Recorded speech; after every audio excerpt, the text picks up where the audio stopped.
Assalamualaikum warahmatullahi wabarakatuh. Jumpa kembali pada video pembelajaran mata pelajaran sejarah kelas 12 semester 1. Pada video pembelajaran kali ini kita akan membahas mengenai tokoh-tokoh yang mempersatukan dalam kemajuan bangsa. Kita ketahui bahwa bangsa Indonesia ketika awal kemerdekaan mengalami beberapa gangguan, ancaman maupun hambatan. Banyak peristiwa yang terjadi, salah satunya kasus disintegrasi waktu itu.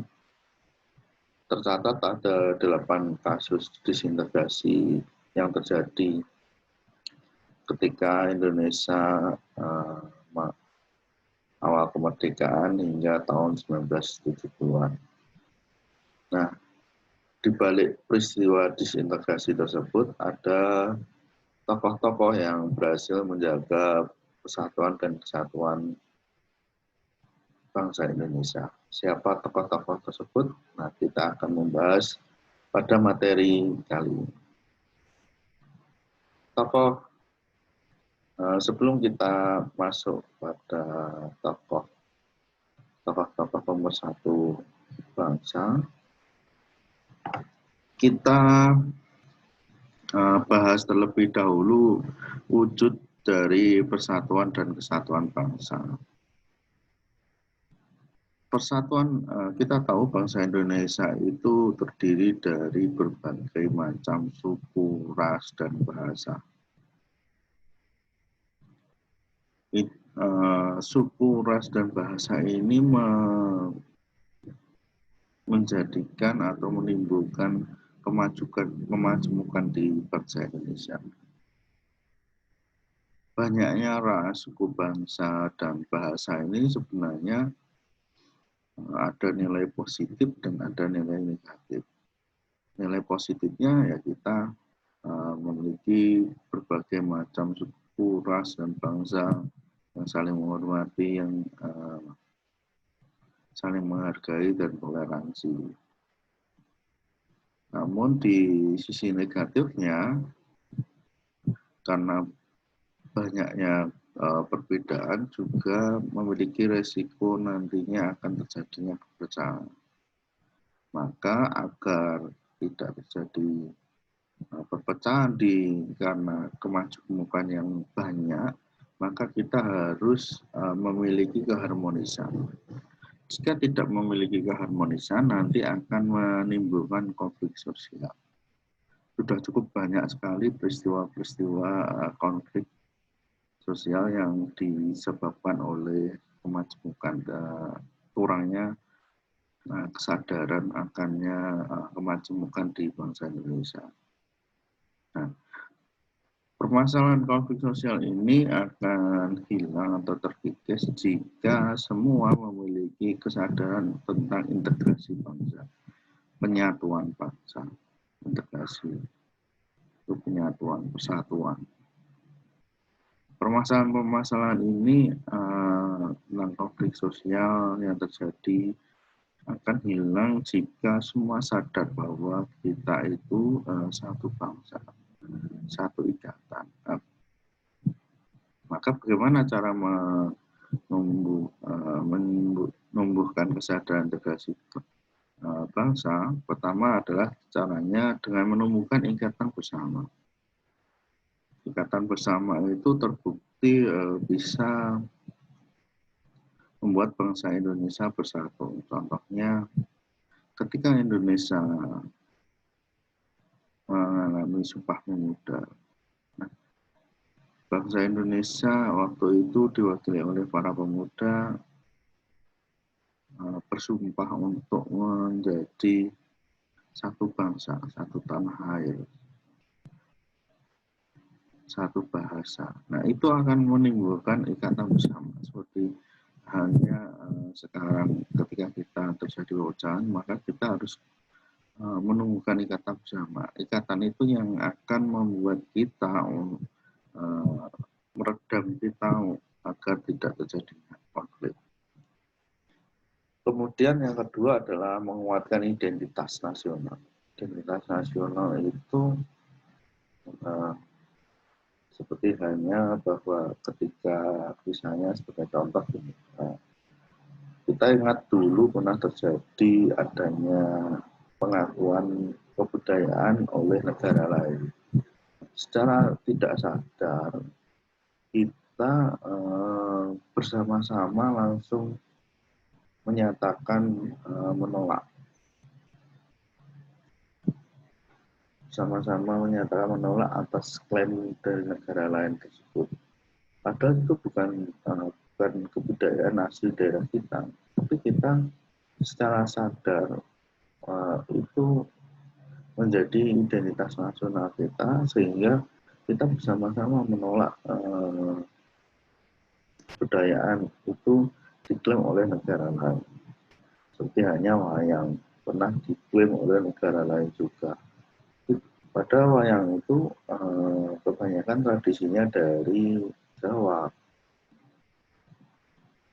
Tetapi yang dari Sumatera, dari Kalimantan, dari Sulawesi juga melakukan demonstrasi untuk menentang pengakuan klaim oleh negara lain. Nah, itulah yang membuat integrasi bangsa itu semakin kuat karena adanya penguatan identitas nasional. Jadi wayang dan reog itu ternyata memiliki sudah menjadi identitas nasional. Kemudian yang ketiga, mementingkan persatuan bangsa. Jadi ketika kita mengalami ketidakadilan, ketidakpuasan terhadap kondisi, dan kita kecewa terhadap masyarakat, dan kita harus melakukan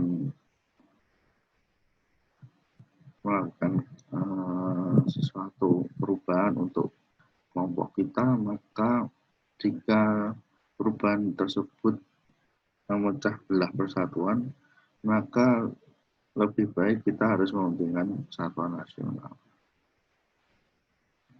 Di atas kelompok, kepentingan kelompok, kita harus mementingkan persatuan bangsa.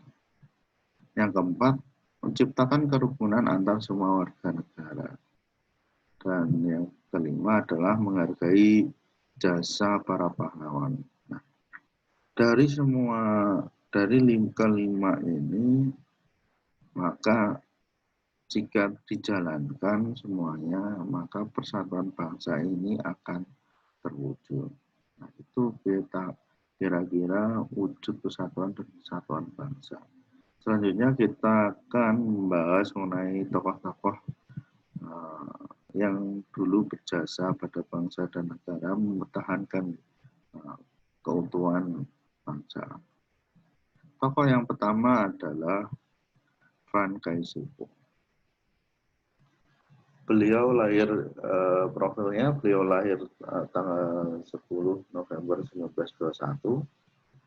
Pendidikannya yang terakhir adalah pamong praja, berarti beliau sebenarnya adalah orang di jajaran pemerintahan waktu itu. Kemudian menjadi anggota Indonesia Merdeka dan mendirikan Partai Irian sebagai bagian Indonesia Isi. Nah, apa peranan beliau dalam menjaga keutuhan bangsa? Peranannya yang pertama adalah terlibat dalam konferensi Malino. Konferensi ini menolak penyatuan integrasi Papua ke dalam negara Indonesia Timur. Kemudian yang kedua, mengusulkan penggantian nama Papua dan Nederlands New ini menjadi Irian atau disingkat Ikut Republik Indonesia Anti Nederland. Jadi dulu itu namanya belum Papua Barat, tapi dulu itu namanya Irian Barat. Nah, ternyata nama Irian Barat ini sebenarnya diusulkan oleh Franklin Zeko yang sebenarnya adalah singkatan. Arti Irian itu adalah ikut Republik Indonesia anti Nederland. Kemudian yang ketiga, pendidikan Partai Irian sebagai Indonesia yang menuntut integrasi Nederland New Guinea ke dalam wilayah Republik Indonesia. Beliau yang mendirikan partai untuk menyuarakan integrasinya wilayah Papua Barat ke wilayah Indonesia. Kemudian membantu pembebasan Irian Barat. Tokoh yang kedua adalah Silas Pare. Lahir di Serui 18 Desember 1918. Pendidikannya sekolah guru rawat, berarti beliau adalah seorang perawat sekolahnya. Menjadi ketua Indonesia Merdeka, mendirikan Partai Kemerdekaan Indonesia, Irian Indonesia, PKI. Peranannya mendirikan Partai Kemerdekaan Irian Indonesia, mendirikan Badan Perjuangan Irian, mendirikan perwakilan Irian Barat sebagai delegasi Indonesia Perundingan di New York. Jadi kasus pembebasan Irian Barat memang sampai dibawa ke dalam Dewan Keamanan PBB, kemudian dilakukan perundingan New York untuk menyelesaikan perdamaian antara Belanda dan Indonesia untuk kasus Irian Barat. Kemudian membantu pemerintah Indonesia dalam perjuangan mempertahankan daerah Papua agar tetap masuk ke wilayah Indonesia. Itu jasa-jasa dari beliau Silas Pare. Kemudian yang ketiga adalah Martin Indi. Lahir di Jayapura 16 Maret 1912.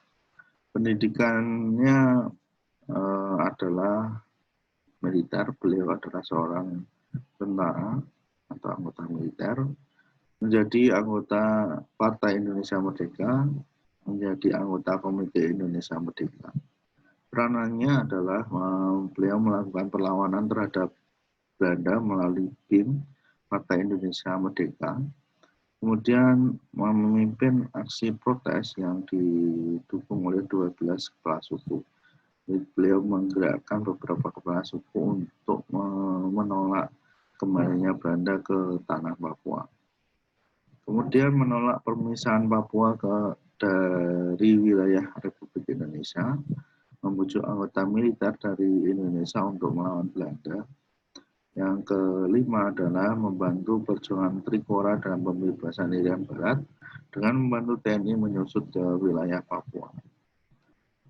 Yang keenam, bersama dengan Bonai meminta PBB untuk menggabungkan Irian Barat ke Indonesia. Jadi jasa beliau itu dari bidang militer, beliau juga membantu TNI untuk menyusup ke daerah-daerah Papua. Kemudian di bidang diplomasi, beliau juga melakukan diplomasi ke Dewan PBB, kemudian membantu para delegasi 12 suku di Papua untuk menyatakan wilayah Papua bergabung ke wilayah NKRI.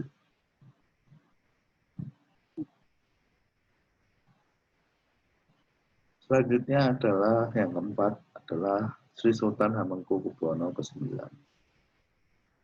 Beliau lahir di Yogyakarta 12 April 1912. Pendidikannya sampai ke perguruan tinggi di Belanda, Fakultas Teknologi Forestier Leiden. Kemudian menjadi Kepala Daerah Istimewa Yogyakarta setelah Indonesia Merdeka, menyatakan bergabung pada wilayah Indonesia. Kemudian menjadi Menteri Negara, pernah menjadi Menteri Negara, Wakil Perdana Menteri, Wakil Presiden Republik Indonesia. Peranan beliau menjaga pemersatu bangsa ini adalah mendukung pemerintahan Indonesia yang baru merdeka dan menyatakan kesatuan Kesultanan Jogja menjadi bagian dari Republik Indonesia. Yang kedua adalah menolak Belanda untuk menjadi raja di seluruh wilayah Jawa. Yang ketiga, mendukung dan menyelamatkan Indonesia ketika adanya agresi militer kedua dan memindahkan ibu kota ke Yogyakarta. Yang keempat adalah mengusulkan untuk penyerangan umum 11 Maret. Selain itu juga beliau juga berjasa dalam meredam pemberontakan Andi Agis dengan memanggil Andi Agis ke Yogyakarta. Waktu itu beliau menjabat sebagai Menteri Pertahanan. Yang kelima adalah Sultan Syarif Qasim II. Beliau adalah Sultan dari Kerajaan Siak, Sri Indrapura. Lahir di Riau 1 Desember 1893. Beliau merupakan anggota Komite Nasional Indonesia dan pendiri TKR, Bukit Tinggi, dan Barisan Pemuda Indonesia. Peranannya adalah mendukung kemerdekaan Indonesia begitu Indonesia merdeka dengan menyatakan wilayah kerajaan Siak Sri Indrapura menjadi bagian Indonesia. Kemudian memberikan bantuan keuangan pada saat mempertahankan kemerdekaan Indonesia. Waktu itu Sri Sultan bahkan menyumbang cukup banyak sekali emas dari kerajaan untuk perjuangan rakyat Indonesia untuk membeli senjata. Pada saat wilayah Sumatera mengalami berbagai konflik disintegrasi, Sultan Syarif menyatakan ikhlas setia terhadap pemerintah Indonesia. Kita ingat waktu itu di Sumatera gejolak yang pernah terjadi baik di DITI maupun PRRI juga pernah terjadi di Sumatera, namun Sultan Syarif tetap menyatakan ikhlas setianya terhadap pemerintah Indonesia. Yang keempat adalah membantu perjuangan TKR dan para laskar dalam mempertahankan Sumatera dari gangguan disintegrasi bangsa.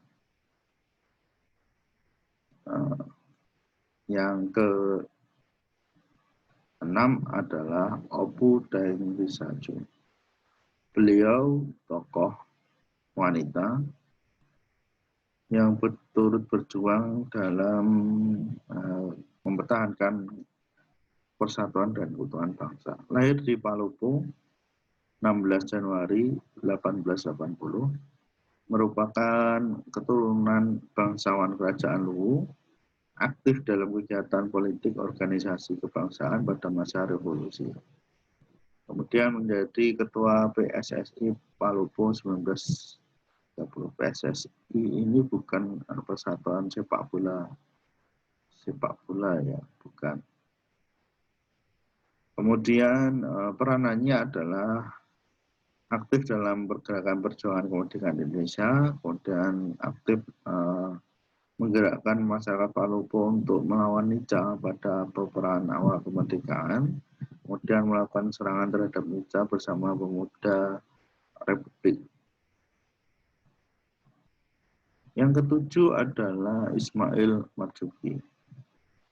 Lahir di Jakarta 19 Mei 1914, seorang komponis atau pemusik nasional di Indonesia. Pendidikan HIS sampai mulung. Meskipun beliau itu tidak berjuangnya tidak melalui peperangan, tapi beliau berjuangnya mempersatukan Indonesia waktu itu dengan cara musik. Musik bisa menyatukan bangsa. Contoh karya-karya beliau banyak sekali dan karya-karya beliau ini menjadi semangat waktu itu untuk kemerdekaan Indonesia, mempertahankan kemerdekaan Indonesia. Salah satunya adalah lagu Halo Halo Bandung. Nah, peristiwa lagu Halo Halo Bandung ini memberikan semangat pada divisi Siliwangi yang harus meninggalkan Kota Bandung karena perjanjian Renville. Kemudian yang ketiga adalah menciptakan lagu-lagu perjuangan guna menciptakan integrasi bangsa. Banyak sekali lagu-lagu atau karya-karya beliau yang dulu itu menjadi inspirasi para pejuang untuk bersatu, untuk mempertahankan kemerdekaan keutuhan bangsa. Yang kedelapan adalah Muhaimin Muhammad yang lahir di Sawah Lunto 24 Agustus 1903, seorang komponis nasional, pendidikan bahkan sampai S2 Master in the Religion, jurusan hukum, kemudian penguras Sumatera Pon, BPOPKI, dan Menteri Kehakiman. Peranannya adalah menggagas Sumpah Pemuda, menyetus bahasa Indonesia sebagai bahasa nasional, kemudian menduduki posisi beberapa menteri pada periode Orde Lama, menjadi Dewan Pertimbangan Delegasi Indonesia dalam perjanjian KMT di Den Haag, Belanda. Yang ke-9 adalah Abdul Haris Nasution. Beliau lahir di Kota Nopang 3 Desember 1918. Mengikuti pendidikan Kenil di Bandung, berpangkat sersan, dan di masa Jepang menjadi anggota tentara peta. Yang ketiga, beliau menjadi komandan setelah awal kemerdekaan. Beliau ditugaskan menjadi komandan divisi Silangi dan akhirnya menjadi wakil panglima TNI. Kemudian jabatan terakhirnya adalah menjadi Kasat Bidang Militer. Kemudian pernah menjadi Menteri Pertahanan dan pernah juga ditunjuk sebagai Ketua MPRS. Peranannya adalah menumpas pemberontakan PRRI di Sumatera, menulis buku pokok-pokok perang gerilya. Buku ini sangat populer sekali di kalangan dunia militer. Bahkan buku ini digunakan perang di Vietnam. Dan akhirnya Vietnam menang perang dengan Amerika karena Mao Zedong waktu itu membaca buku pokok-pokok perang gerilya ini. Kemudian merestrukturisasi para perwira TNI di seluruh Indonesia untuk pemerataan jumlah tentara, memusatkan pelatihan militer, kemudian memimpin operasi pembebasan Irian Barat. Itu jasa beliau. Kemudian yang ke-10 adalah Mayor Jenderal Anumerta Ahmad Yani. Lahir di Purworejo 19 Juni 1922, menjalani wajib militer di Belanda, di pendidikannya di Malang, jadi tentara peta, kemudian menjadi pemimpin Banten Riders. Peranannya adalah menumpas pemberontakan PRRI di Sumatera dengan menjadi panglima perang waktu itu, kemudian membantu penumpasan gerakan DITII di area Jawa Tengah, membantu mengamankan kota Magelang dari serbuan Belanda, dan membantu serangan umum 11 Maret di Yogyakarta. Yang ke-11 ada Mas Tirto Darmo Haryono, atau biasanya yang terkenal adalah MT Haryono. Lahir di Surabaya 22 Januari 1924, pendidikannya sampai SMA, kemudian di Jepang mengikuti pendidikan militer IKD Gangku, masuk menjadi TK dengan pangkat mayor, kemudian menjadi sekretaris kantor penghubung delegasi Indonesia. Peranan beliau waktu itu adalah menjadi sekretaris delegasi Indonesia dalam perundingan Inggris dan Belanda. Dan yang kedua menjadi Dewan Pertahanan Negara, kemudian ikut terlibat dalam perjanjian KMP dalam bidang urusan gencatan senjata, kemudian menjadi sekretaris Dewan Militer Indonesia, dan yang kelima adalah menolak usulan PKI untuk angkatan kelima. Yang ke-12 adalah Slamet Riyadi. Lahir di Surakarta 26 Juli 1927, pendidikan sekolah laut yang dikelola oleh Jepang dan menjadi tentara peta. Jadi komandan Batalion Ambarawa dalam pertempuran di Ambarawa melawan Belanda atau terkenal Palagan Ambarawa. Peranannya, beliau menjadi komandan Batalion Ambarawa dalam pertempuran Palagan Ambarawa, kemudian ikut serta dalam menumpas pemberontakan RFS, menulis pedoman gerilya 1 dan 2, namun beliau harus gugur dalam operasi penumpasan di RFS. Yang ke-13 adalah Gatot Subroto.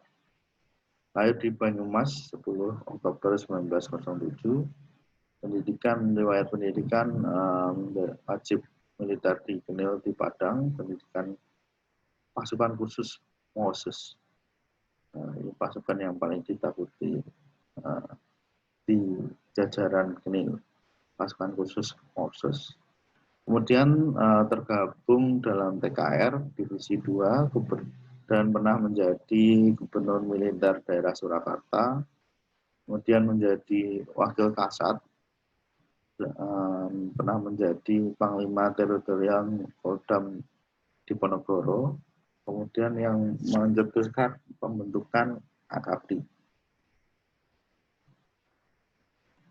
Peranannya adalah menjadi komandan Divisi 2 dalam pertempuran Palagan Ambarawa, kemudian menjadi komandan Gubernur Militer Jawa Timur, dan memimpin operasi penertiban pemberontakan PKI di Madiun.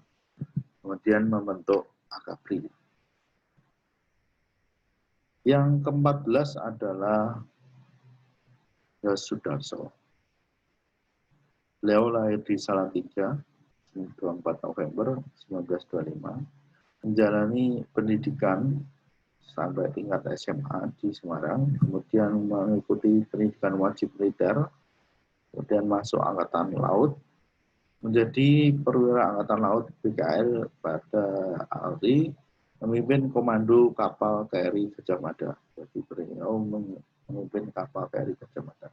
Peranannya adalah menjadi komando kapal KRI Aru untuk operasi pembebasan Irian Barat, kemudian melakukan patroli dengan 3 kapal dan harus berhadapan dengan kapal Belanda untuk mempertahankan Indonesia.